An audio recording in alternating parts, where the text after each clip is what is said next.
இப்போ ஆத்மாவுடைய வேலை என்னன்னு பார்த்தீங்கன்னா, அதுக்கு வந்து சாய்ஸ் இருக்கும். அது வந்து தேர்ந்தெடுக்கும். ஒரு ஆத்மாங்கிறது நீங்கள் தான்.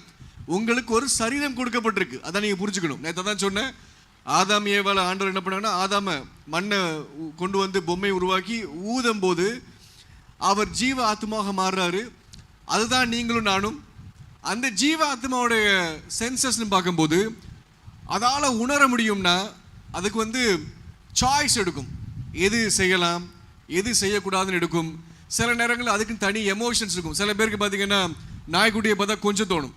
ஒரு சில பேருக்கு நாய்க்குட்டியை பார்த்தா ஓடி போவாங்க வேணாம் அப்படின்ட்டு. இது ஒவ்வொருத்தருக்கும் ஆத்துமால நடக்கிற விஷயம். இன்னொன்று, ஆத்துமால அறிவும் செய்யும், அறிவு தெரியும். நிறைய விஷயங்கள் ஆத்துமா கற்றுக்கும், அது அறிவா நிற்கும். அப்போ எப்படி ஒரு சரீரத்துக்கு இந்த உணர்வுகள் இருக்குதோ அதே மாதிரி ஆத்துமாக பார்க்கும்போது நீங்கள் நன்மை தீமையை தேர்ந்தெடுப்பீங்க. எது